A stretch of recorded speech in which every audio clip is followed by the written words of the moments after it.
Amen. Selamat siang semuanya. Istri saya tanya, bahasa apa itu? Eyo. Ada yang tahu? Ya. Saya tahu ini gambarannya nanti satu kali kita di surga dari segala suku, kaum, bangsa dan bahasa akan memuji dan menyembah Dia. Ada amin saudara. Jadi kita mulai biasakan itu pada waktu kita ada di bumi. Oke, saudara, hari ini saya akan membagikan firman Tuhan yang saya berikan judul penjara kekecewaan. Ya, setiap kita pernah kecewa dan kita bisa kecewa kepada manusia. Kita juga bisa kecewa kepada Tuhan. Kalau kita jujur, mungkin sekali kita pernah kecewa sama Tuhan. Dan hari ini yang akan menjadi tokoh kita adalah seorang nabi, seorang tokoh yang muncul dalam perjanjian baru. Munculnya gak terlalu lama, tapi sangat penting di dalam pelayanan Tuhan Yesus. Orang ini namanya Yohanes Pembaptis. Yohanes Pembaptis dipersiapkan untuk mempersiapkan jalan buat Tuhan Yesus. Yohanes Pembaptis lahir dari seorang imam, keluarga imam, ya, dan keluarga ini sudah sangat tua dan mengharapkan seorang anak. Namanya Zakaria, istrinya namanya Elisabeth. Pada waktu mereka berdua sudah sangat tua, sudah tidak lagi bisa punya anak, malaikat Tuhan muncul dan memberitahukan kepada Zakaria bahwa dia akan punya anak. Karena dia tidak percaya, akhirnya dia sempat untuk tidak bisa berkata-kata sampai Yohanes Pembaptis lahir. Ya. Dan Yohanes ini misinya, tujuan hidupnya cuma satu, yaitu mempersiapkan jalan buat Tuhan. Itu misinya, ya. Dan kelahirannya sudah dinubuatkan 700 tahun sebelum dia lahir. Bayangkan kalau saudara, kelahiran saudara dinubuatkan 700 tahun sebelum saudara lahir. Luar biasa. Dikatakan di kitab Yesaya, ada suara di padang gurun, luruskan jalan bagi dia. Itu adalah Yohanes Pembaptis. Nah, mari kita melihat mulai dari Matius pasal ke-11, nanti kita akan flashback. Matius 11 berbicara pada waktu Yohanes Pembaptis ada di dalam penjara. Nah saudara, pelayanan Yohanes Pembaptis, pelayanan publiknya itu sekitar 6 bulan. Ya, nggak panjang saudara. Jadi dia tampil 6 bulan, public ministry luar biasa, banyak orang bertobat, dibaptis di Sungai Yordan, dan kemudian karena terlalu vokal saudara, dia berbicara menentang atau menegur penguasa pada waktu itu, ya, Raja Herodes yang menikah dengan istri adiknya, kira-kira seperti itu. Oke? Dan karena itu dia dimasukkan penjara. Ya, padahal Herodes ini fans beratnya Yohanes Pembaptis. Kalau saudara membaca di Alkitab, maka dituliskan bahwa Herodes setiap kali khotbahnya Yohanes Pembaptis, dia dengerin podcastnya. Kalau Herodes hidup pada saat ini, ya, dia lihat YouTube channelnya John the Baptist. Dia tunggu khotbahnya keluar di YouTube dan dia kasih like untuk setiap khotbahnya. Jadi, saudara, orang yang banyak dengar khotbah tidak berarti hidupnya diubahkan. Oke, Herodes salah satu contohnya. Tapi lebih baik saudara dengar khotbah daripada tidak. Itu ada alasan, makanya Pak saya toh nggak kalau datang ke gereja ngantuk. Karena orang yang datang ke gereja nggak ngantuk aja hidupnya bisa nggak berubah. Bukan itu alasannya saudara. Especially hari ini, saudara tolong bantu saya ya. Tadi saya juga katakan di ibadah yang pertama, karena kemarin malam sekali kami baru pulang dari luar kota karena ada pemberkatan pernikahan jemaat di luar kota. Dan jadi saudara tolong hari ini jangan ngantuk. Karena kalau saudara ngantuk, saya lihat saudara ngantuk, kemungkinan yang sama terjadi di sini saudara. Oke, jadi saudara pastikan hari ini jangan ngantuk. Ya, kembali kepada apa yang kita mau sama-sama belajar hari ini. Matius pasal yang ke-11 ayat yang pertama. Setelah Yesus selesai berpesan kepada ke-12 muridnya, pergilah ia dari sana untuk mengajar dan memberitakan Injil di dalam kota-kota mereka. Perhatikan ayat yang kedua. Di dalam penjara Yohanes mendengar tentang pekerjaan Yesus. Lalu menyuruh murid-muridnya bertanya kepadanya, engkaukah yang akan datang ini? Atau haruskah kami menantikan orang lain? Pertanyaan yang ditanyakan oleh seorang yang tujuan hidupnya adalah mempersiapkan jalan buat Mesias. Itu tujuan hidupnya. Dan pada waktu dia berada di dalam penjara, kira-kira 2 tahun dia di penjara, dan pada waktu itu dia mengutus muridnya untuk tanya kepada Yesus yang dia persiapkan. Dengan kata lain dia katakan, apakah aku salah selama ini? Apakah apa yang aku sudah berikan hidupku ini ternyata sesuatu yang salah? Dengan kata lain, Yohanes Pembaptis merasa kecewa, dia merasa ragu-ragu terhadap apa yang dia lakukan selama ini untuk Yesus. Mari kita lihat siapa sih sebenarnya Yohanes Pembaptis ini. Kalau dipakai untuk ukuran pengkhotbah zaman sekarang, saudara, dia punya style enggak masuk, saudara. Ya, dia pakainya bulu unta, tapi bukan desainer dari Paris yang buat bulu untanya. Bulu untanya kurang menarik ya, jubah bulu untanya ya, dan makanannya juga kurang keren. Ya, seleranya itu dia seleranya madu dan belalang. Kira-kira gitu, itu selera dietnya Yohanes Pembaptis. Mungkin kalau saudara makan madu dan belalang, saudara akan punya pengurapan Yohanes Pembaptis. Boleh dicoba saudara, oke? Sewaktu Yohanes masih ada di dalam kandungan. Luar biasa, tadi saya katakan bahwa Yohanes ini, mamanya Elizabeth itu mengandung dalam usia tua.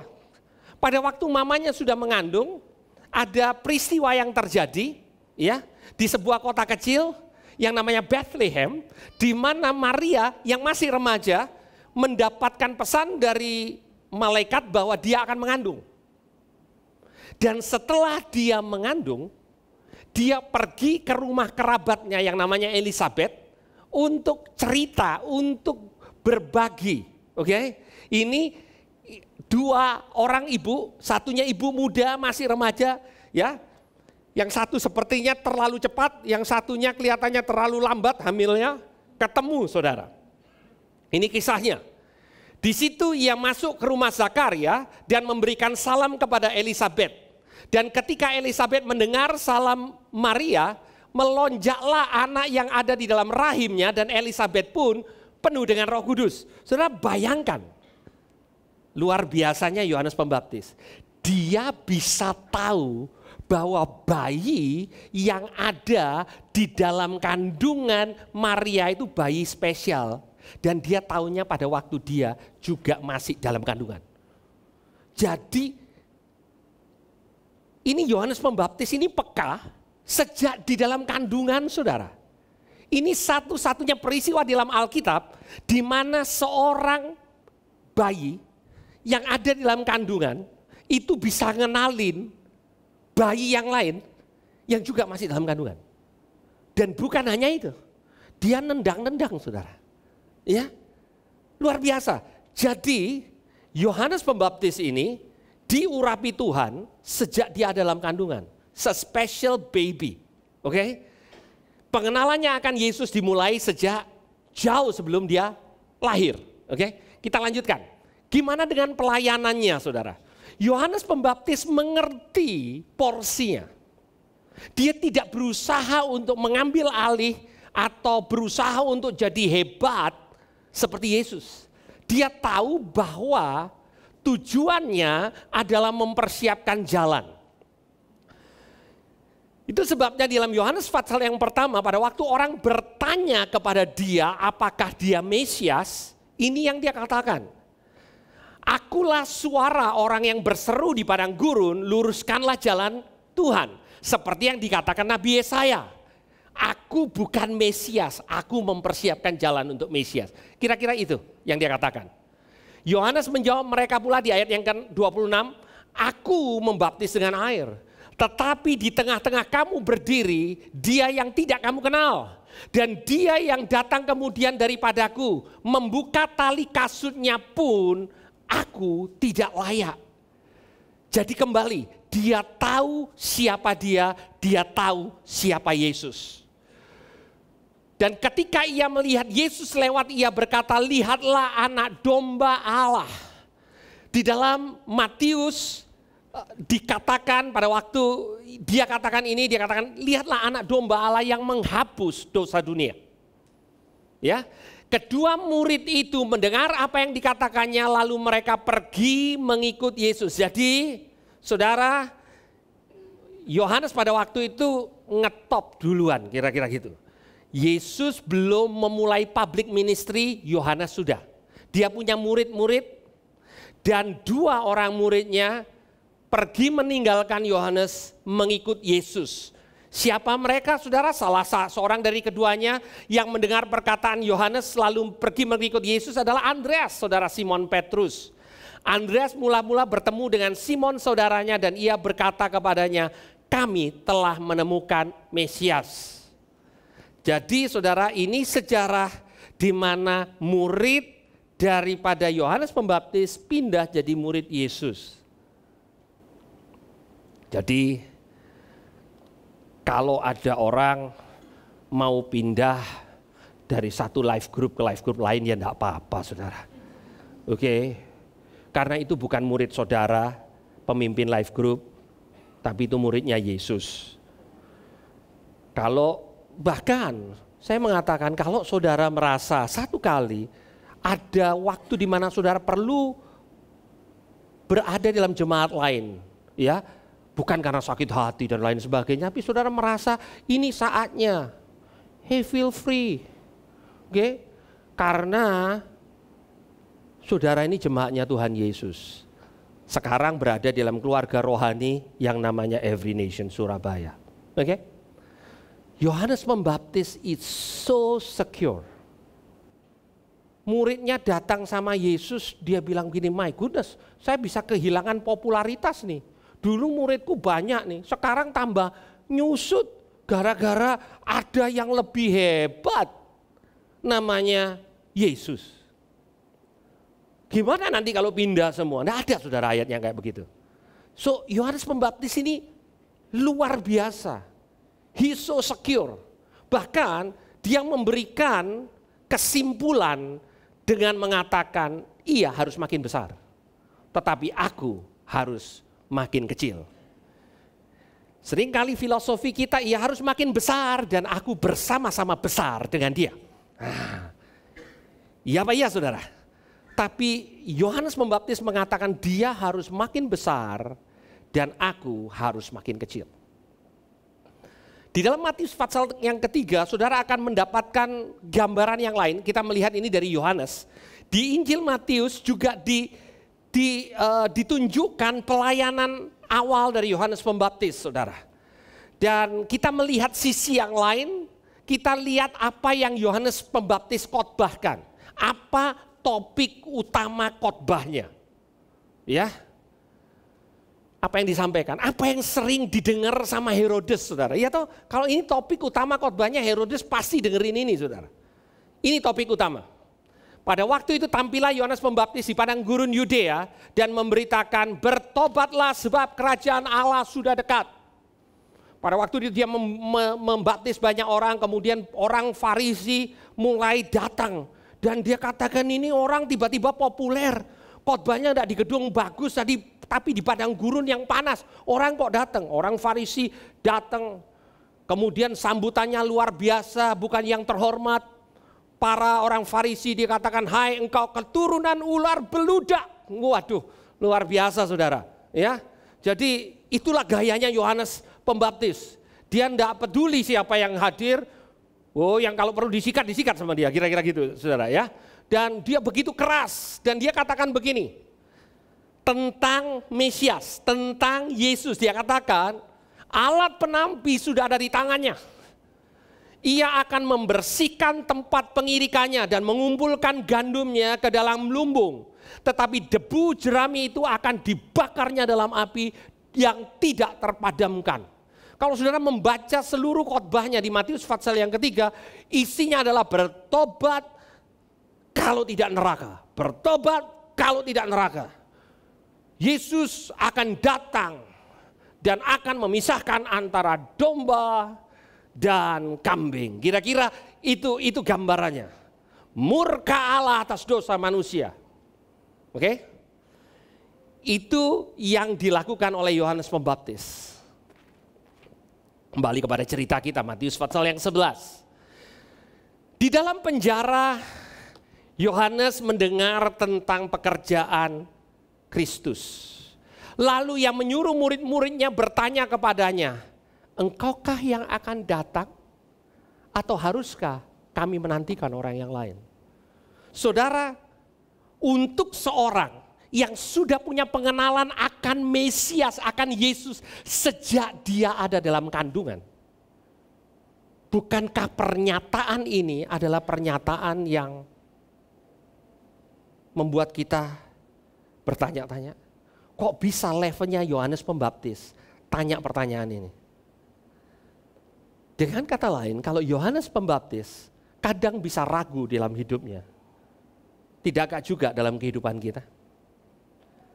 Saudara, seringkali hari-hari ini kalau seorang meragukan sesuatu tentang Tuhan, langsung yang ada adalah judgment. Kok bisa kamu bisa ragu? Sepertinya orang yang ngejudge tidak pernah ragu. Saudara, Yohanes Pembaptis bisa ragu, saudara. Orang yang sudah mengenal Yesus, ya, sejak dalam kandungan, saudara, saya tidak tahu Yohanes Pembaptis pakai bahasa apa ngomong sama baby Yesus yang sama-sama di dalam kandungan gitu. Terus pakai nendang-nendang. Itu dia lompat-lompat muji Tuhan di perutnya Elizabeth, saudara. Sampai Elizabeth bilang begini, stop. Nah, mama ini udah tua, mak. Gitu ya, kira-kira begitu. Tapi toh dia bisa ragu-ragu, toh dia bisa kecewa. Kenapa, saudara? Karena even Yohanes Pembaptis tidak punya pengenalan yang sempurna akan Yesus. Dia tidak bisa membedakan antara Mesias yang datang pertama kali untuk menebus dosa dengan Mesias yang akan menghakimi pada waktu dia datang kembali. Dan dia menjadi kecewa. Dengan kata lain dalam bahasa kita hari ini, Tuhan, aku kira engkau akan. Yohanes mungkin berpikir begini, aku kira engkau ini Mesias, Raja yang akan menegakkan kebenaran, aku tidak ada masalah, aku di penjara, aku kira tidak lama engkau akan membebaskan aku dari penjara. Aku kira engkau akan lakukan begini. Kalau aku lakukan ini, engkau akan lakukan begini. Kalau aku sudah memberikan hidupku sepenuhnya untuk maksud dan tujuanmu, paling tidak engkau akan lakukan ini. Saudara, seringkali kita buat perjanjian dengan Tuhan, sepertinya perjanjian yang kita buat Tuhan setuju. Saudara, pada awal saya mau mulai melayani Tuhan, itu berat, saudara, dalam artian saya banyak bergumul dan saya banyak tawar-menawar dan saya buat perjanjian dengan Tuhan. Dan saya katakan, Tuhan, oke deh, saya mau. Engkau lakukan ini, aku lakukan ini untuk engkau lakukan ini untuk keluargaku. Engkau lakukan ini untuk anak-anakku. Kemudian saya ngomong deal Tuhan tidak pernah ngomong deal. Saya pikir Tuhan deal. Dan kalau Tuhan tidak lakukan seperti apa yang saya katakan deal Tuhan, saya kecewa. Dan saya akan katakan, Tuhan, bukankah saya sudah make an agreement? I do my part. Dan kamu harus lakukan sesuai dengan apa yang aku buat perjanjiannya. Aku kira engkau akan. saudara bisa isi sendiri. Tuhan, aku kira Engkau akan menyembuhkan papaku. Kok papaku meninggal, Tuhan? Aku kira anakku akan seperti ini. Kok enggak seperti ini, Tuhan? Aku kira pada waktu aku terima Tuhan segala macam, bisnisku jadi lebih baik. Kok enggak, Tuhan? Aku kira kalau aku melayani di Kongo sebagai misionaris, kata Helen Roseveare, harusnya Tuhan paling tidak lindungi aku. Masa aku diperkosa? Saudara, pada waktu itu begitu banyak bisnismen dari Europe, dari Eropa yang datang ke Kongo untuk mengeruk kekayaan Kongo. Kok enggak itu aja yang diperkosa, Tuhan? Saudara setuju nggak dengan saya? Kalau itu diperkosa, dibunuh layak. Kenapa Helen Roseveare, seorang perempuan pintar, cinta Tuhan, berikan hidupnya jadi dokter, melayani orang-orang kelas bawah di Kongo. Kenapa harus dia yang diperkosa? Aku kira engkau akan. Dan itu yang membuat Yohanes Pembaptis kecewa. Yohanes Pembaptis sama seperti saudara dan saya. Kita bisa kecewa. Kenapa kita kecewa?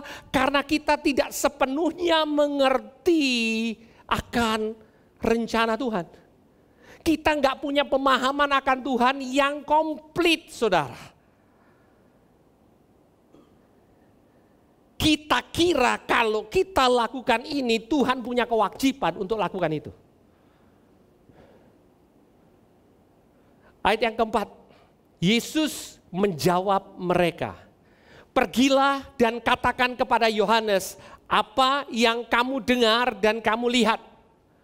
Orang buta melihat, orang lumpuh berjalan, orang kusta menjadi tahir, orang tuli mendengar, orang mati dibangkitkan, dan kepada orang miskin diberitakan kabar baik.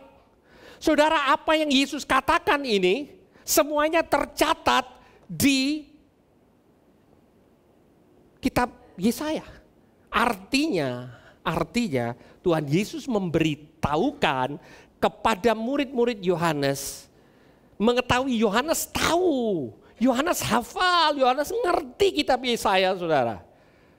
Bahkan ayat-ayat ini adalah ayat-ayat yang membuka pelayanan Yesus. Satu kali Yesus masuk ke rumah ibadah di Galilea dan kemudian dia membuka pembacaan hari itu, ya. Itu ada sequence-nya. Hari itu dia baca di Injil Lukas pasal yang keempat dan dia katakan, hari ini nats ini digenapi.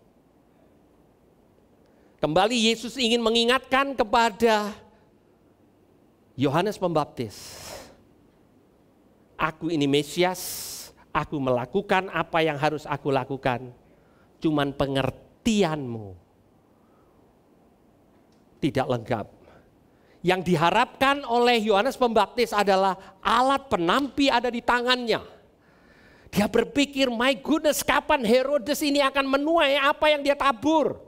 Kapan orang-orang yang jahat ini akan dipisahkan dengan orang-orang yang benar? Kapan orang yang tidak benar mengalami konsekuensi dari dosanya? Tuhan Yesus mengutip bagian yang lain karena Yohanes Pembaptis sediurapinya dia tetap tidak punya pemahaman yang utuh tentang Tuhan. Jadi kalau hari ini saudara mengatakan saya sudah tahu semuanya dan saya kecewa sama Tuhan. Ini yang Tuhan ingin sampaikan kepada saudara. Berbahagialah orang yang tidak menjadi kecewa dan menolak aku.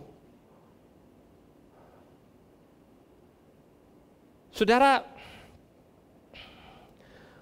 pada waktu saya baru bergairah melayani Tuhan, pada waktu saya masih kuliah, saya punya seorang kakak rohani yang kalau pagi dia telepon saya untuk bangunkan saya untuk berdoa. Dan dia ngajak saya untuk nginjil bersama.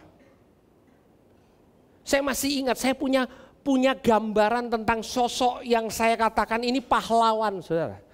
Pada zaman saya kuliah, saudara, penyakit AIDS itu baru terdengar di Amerika.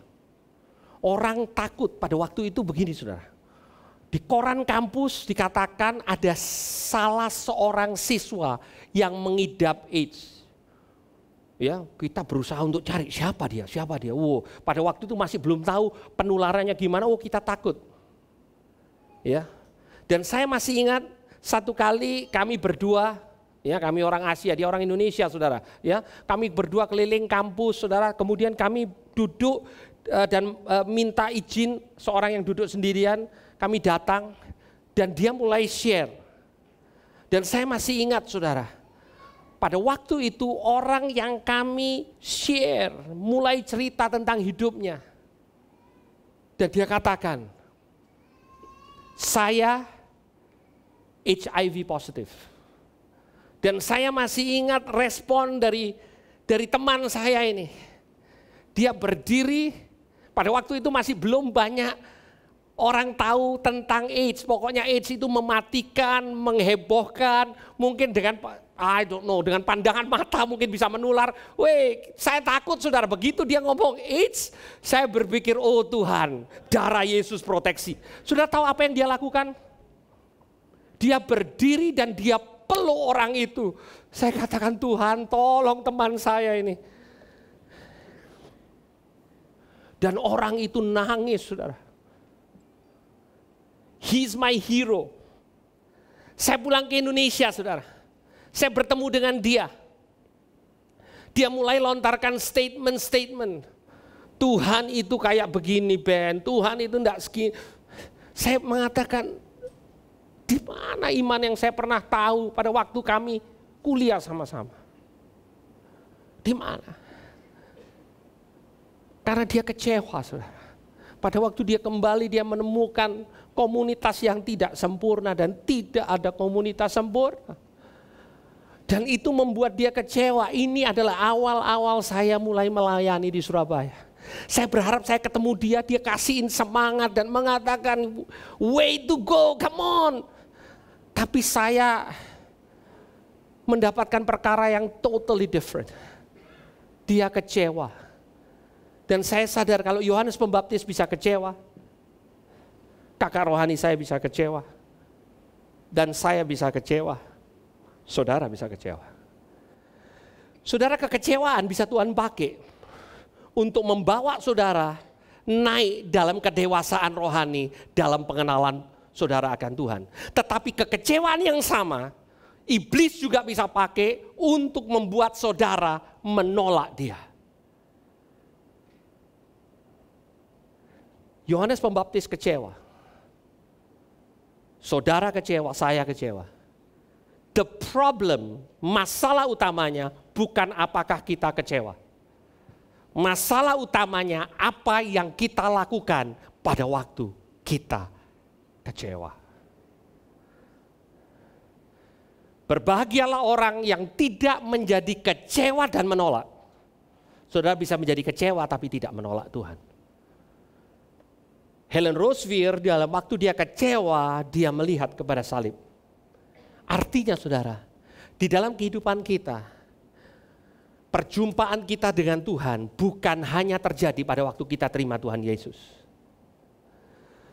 Karena akan ada waktu, akan ada peristiwa di mana saudara tidak sepenuhnya mengerti kenapa hal itu terjadi buat saudara. Saya akan lanjutkan saudara. Perhatikan baik-baik, setelah murid Yohanes pergi. Jadi apa yang tadi Tuhan Yesus cerita untuk disampaikan kepada Yohanes di penjara lewat muridnya adalah ini. Intinya Tuhan mengatakan kembali kepada firman Tuhan, baca kembali kitab Yesaya, aku adalah siapa yang aku katakan. Pengenalanmu akan Tuhan tidak salah. Berbahagialah orang yang tidak menolak dia karena kecewa. Kira-kira itu. Dia pergi saudara. Setelah murid Yohanes pergi, mulai Yesus berbicara kepada orang banyak tentang Yohanes. Tadi dia bicara kepada Yohanes. Kali ini dia bicara tentang Yohanes kepada orang banyak. Karena dia mau mengajar kepada orang banyak tentang Yohanes. Untuk apa engkau pergi ke padang gurun, melihat bulu yang digoyangkan angin kian kemari? Artinya begini, kamu lihat Yohanes di padang gurun itu ngapain sih? Untuk lihat orang yang flaky, yang gampang terombang-ambing? Tuhan Yesus katakan enggak sama sekali. Justru karena dia adalah orang yang tegas, dia mengatakan A itu A, dia sekarang ini ada dalam penjara. Kira-kira seperti itu. Lanjut. Atau untuk apakah kamu pergi melihat orang yang berpakaian halus? Hei, dia bukan pakai jubah bulu onta desainer Paris. Dia pakai sesuatu yang kelihatannya tidak konvensional. Dia khotbahnya tidak konvensional. Oke? Orang yang berpakaian halus itu tempatnya di istana raja, kata Yesus. Jadi untuk apa kamu pergi melihat nabi? Benar. Dan aku berkata kepadamu, bahkan lebih daripada nabi. Karena tentang dia ada tertulis, lihatlah aku menyuruh utusanku mendahului engkau dan ia akan mempersiapkan jalanmu di hadapanmu. Jadi Tuhan Yesus mau affirm bahwa Yohanes adalah orang yang Tuhan persiapkan untuk melakukan apa yang dia harus lakukan. Sekalipun pelayanannya hanya 6 bulan public ministry. Dan saudara, saya ingin kita fokus kepada ayat yang ke-11. Aku berkata kepadamu, sesungguhnya di antara mereka yang dilahirkan oleh perempuan. Saya ingin tanya di sini, siapa yang dilahirkan oleh perempuan dalam ruangan ini? Angkat tangan. Oh, enggak semua ternyata. Wow. Ada di sini sepupunya Mr. Bean. Tuhan Yesus mengatakan begini. Aku berkata kepadamu, sesungguhnya di antara mereka yang dilahirkan oleh perempuan tidak pernah tampil seorang yang lebih besar daripada Yohanes Pembaptis. Dari semua orang yang lahir dari perempuan, tidak ada yang lebih besar dari Yohanes Pembaptis. Artinya Daud tidak lebih besar dari Yohanes Pembaptis, Abraham tidak lebih besar dari Yohanes Pembaptis, Musa tidak lebih besar dari Yohanes Pembaptis. Saya ingin tanya kepada saudara, apa prestasi public ministry dari Yohanes Pembaptis? 6 bulan di padang gurun bicara bahwa Mesias akan datang. Habis itu masuk penjara. Saudara tahu apa kira-kira kisah yang layak untuk Yohanes Pembaptis? Menurut saya, setelah kejadian ini, maka pintu penjara di mana Yohanes Pembaptis ditahan bergetar dan pintu terbuka. Yohanes Pembaptis keluar dan tandem jadi rekan khotbahnya Tuhan Yesus. Keren. Sudah tahu ceritanya? Matius 14 mengatakan pada waktu ada perayaan di istana, anak dari Herodias yang menikah dengan Herodes menari, dan Herodes begitu impress, dia tanya, kamu mau hadiah apapun aku kasih. Terus mamanya bisikin, minta kepalanya Yohanes Pembaptis. Dan dia minta. Nabi Tuhan yang menurut Tuhan terbesar di antara wanita yang melahirkan anak, berakhir hidupnya di atas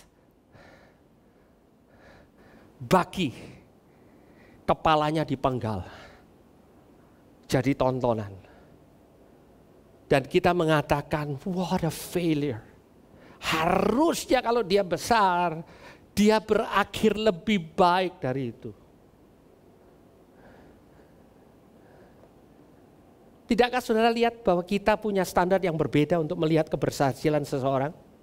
Dengan cara Tuhan menilai kita. Saudara, kita terkesima dengan kebesaran.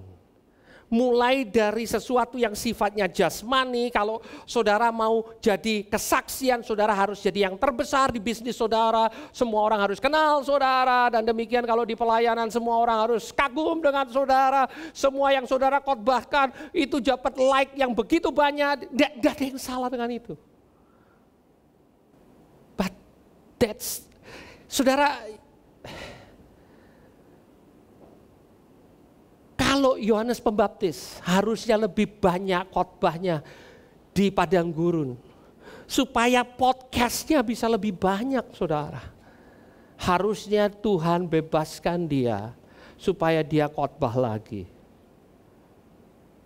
Tapi Tuhan izinkan Yohanes Pembaptis matinya tragis karena permintaan seorang remaja wanita, anak Herodias, minta kepala Yohanes Pembaptis. Apakah Tuhan tidak bisa prevent hal itu untuk terjadi? Tuhan bisa. God let it be. Kenapa? I don't know. Somehow, kehidupan kekristenan ini kita sepertinya punya semua formula. Kalau saya lakukan ini, Tuhan pasti lakukan B. Kalau enggak, Tuhan jahat. Pokoknya kan saya sudah buat ikrar sama Tuhan. Saya lakukan A, Tuhan lakukan B. Untung Tuhan enggak jawab gini. Yang Tuhan siapa? Itu saya, saudara, saya ngomong. Oke. Yang Tuhan itu siapa? Ya. Atau Tuhan melihat dari surga dan mengatakan gini, who do you think you are? Ya, untung loh Tuhan bukan. Saudara bersyukur Tuhan bukan saya, saudara. Atau juga bukan saudara. Iya gak, saudara? Ya. God is God. Somehow, saudara, hikmatnya. Saudara, benar gak?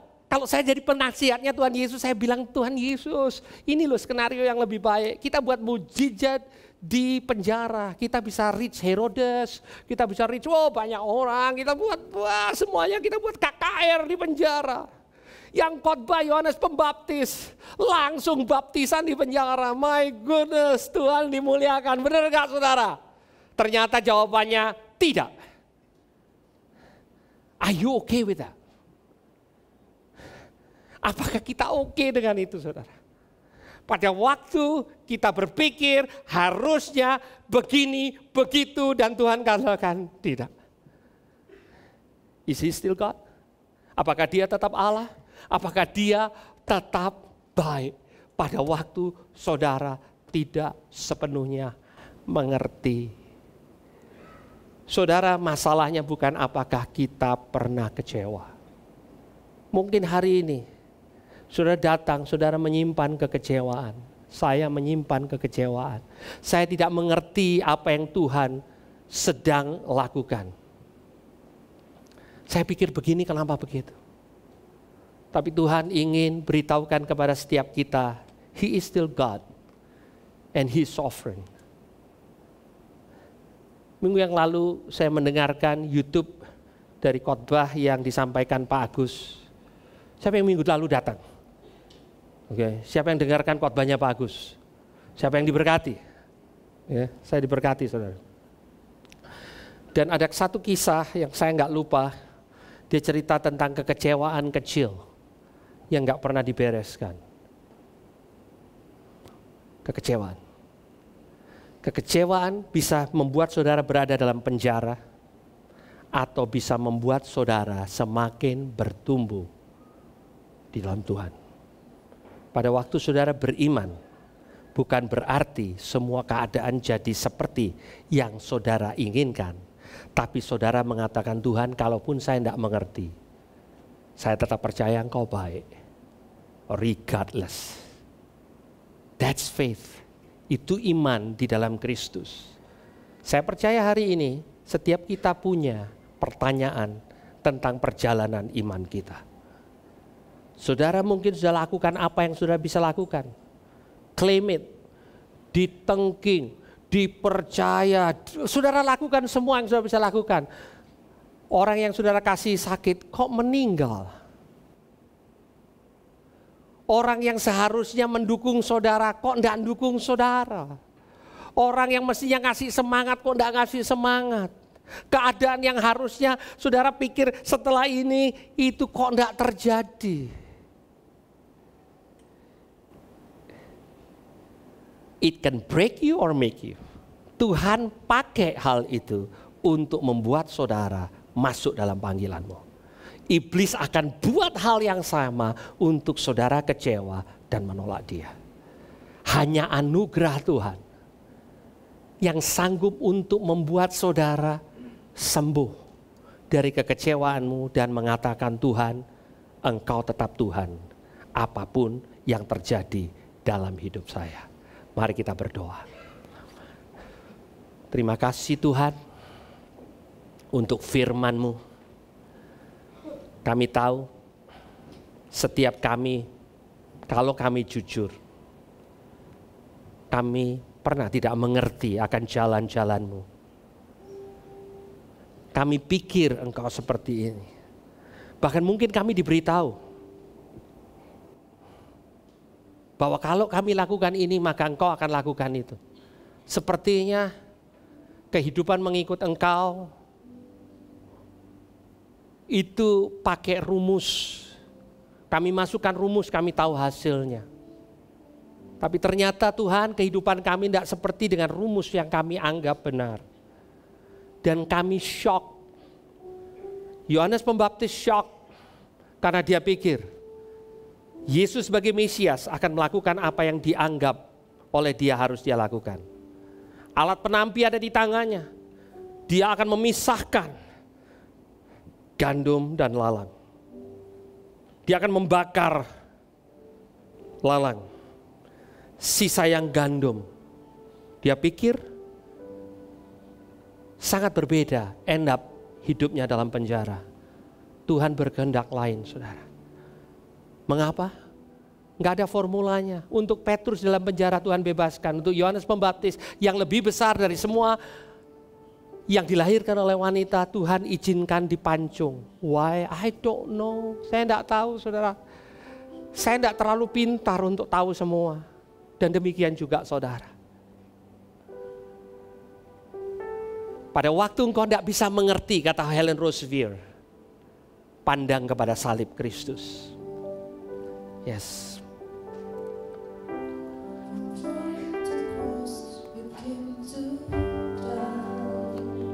Mari kita sembah Dia.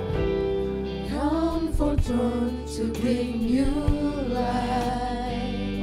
With every nail I feel your mind. You look upon me with the light. Oh, what love, how can it be? Boleh kita bangkit berdiri. From that cross, you look at me. Oh, what love poured out for me.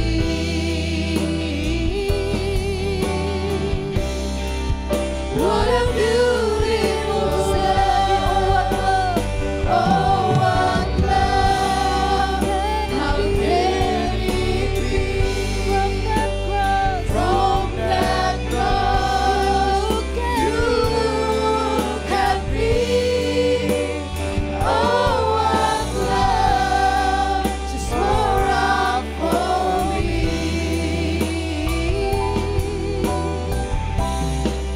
What a beautiful love. Oh, love. How can it be? From that cross, you look at me. Oh, what love poured out for me.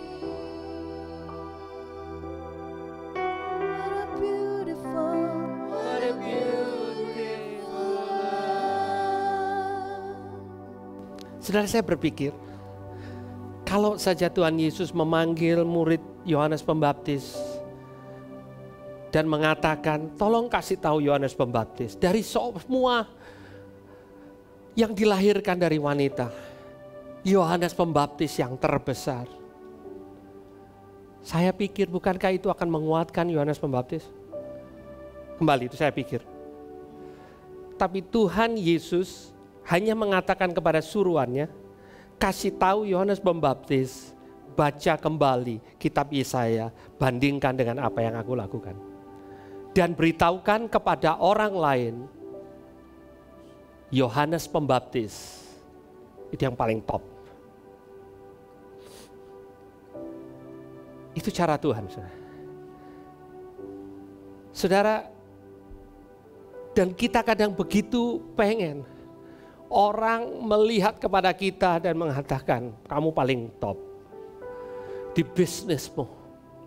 Bagi orang Kristen dalam pelayananmu. Cara Tuhan menilai seseorang terbesar begitu berbeda. Satu kali mungkin di dalam kerajaan saudara kita kaget-kaget, saudara. Siapa yang jadi terbesar? Kita pikir orang yang terkenal, yang masuk di YouTube, yang masuk di mana-mana, khotbah di mana. Dan Tuhan katakan, kok dia punya kriteria, saudara. Dan Tuhan mau pada waktu engkau kecewa, datang kepada dia. Kembali back to the basic. Percaya sama Tuhan. Dia baik bukan karena saya mengerti. Dia baik karena itu memang pribadinya. Mari kita sembah dia sebelum kita selesai pada hari ini. Kita berikan yang terbaik di dalam kekecewaan kita sekalipun.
Tuhan Yohanes Pembaptis mati dipancung, tapi dia pahlawan di hadapan engkau.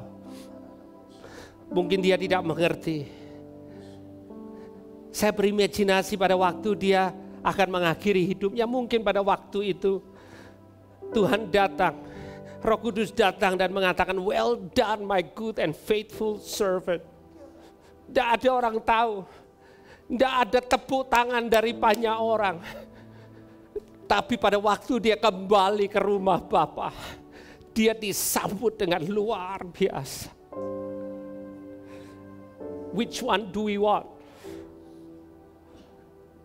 Mari kita mengangkat tangan, kita akan akhiri ibadah kita.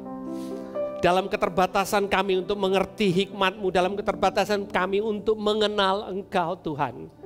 Izinkan setiap kami, di balik setiap perkara yang sudah terjadi dan kami tidak mengerti, kami tidak menjadi kecewa dan menolak Engkau. Tapi izinkan Engkau memakai setiap kekecewaan kami sebagai pijakan, bahkan lompatan untuk kami boleh semakin berbuah buat kerajaan Allah. Terima kasih Tuhan. Apa yang hamba-Mu tidak sanggup untuk sampaikan, Roh Kudus Engkau sampaikan. Dan Tuhan, hanya Engkau yang sanggup untuk menyembuhkan kami. Terima kasih Tuhan. Saudara, gereja Tuhan pulang dengan membawa damai sejahtera Allah. Mengetahui bahwa Dia tidak pernah meninggalkan dan membiarkan engkau. Dia baik apapun keadaanmu. Di balik semua yang kau kecewa, ketahuilah bahwa Dia tetap baik. Berkat Abraham, Ishak dan Yakub diberikan dalam hidupmu. Engkau diberkati supaya engkau jadi berkat buat banyak orang. Di dalam nama Tuhan Yesus yang percaya katakan amin. Selamat siang, Tuhan Yesus berkati.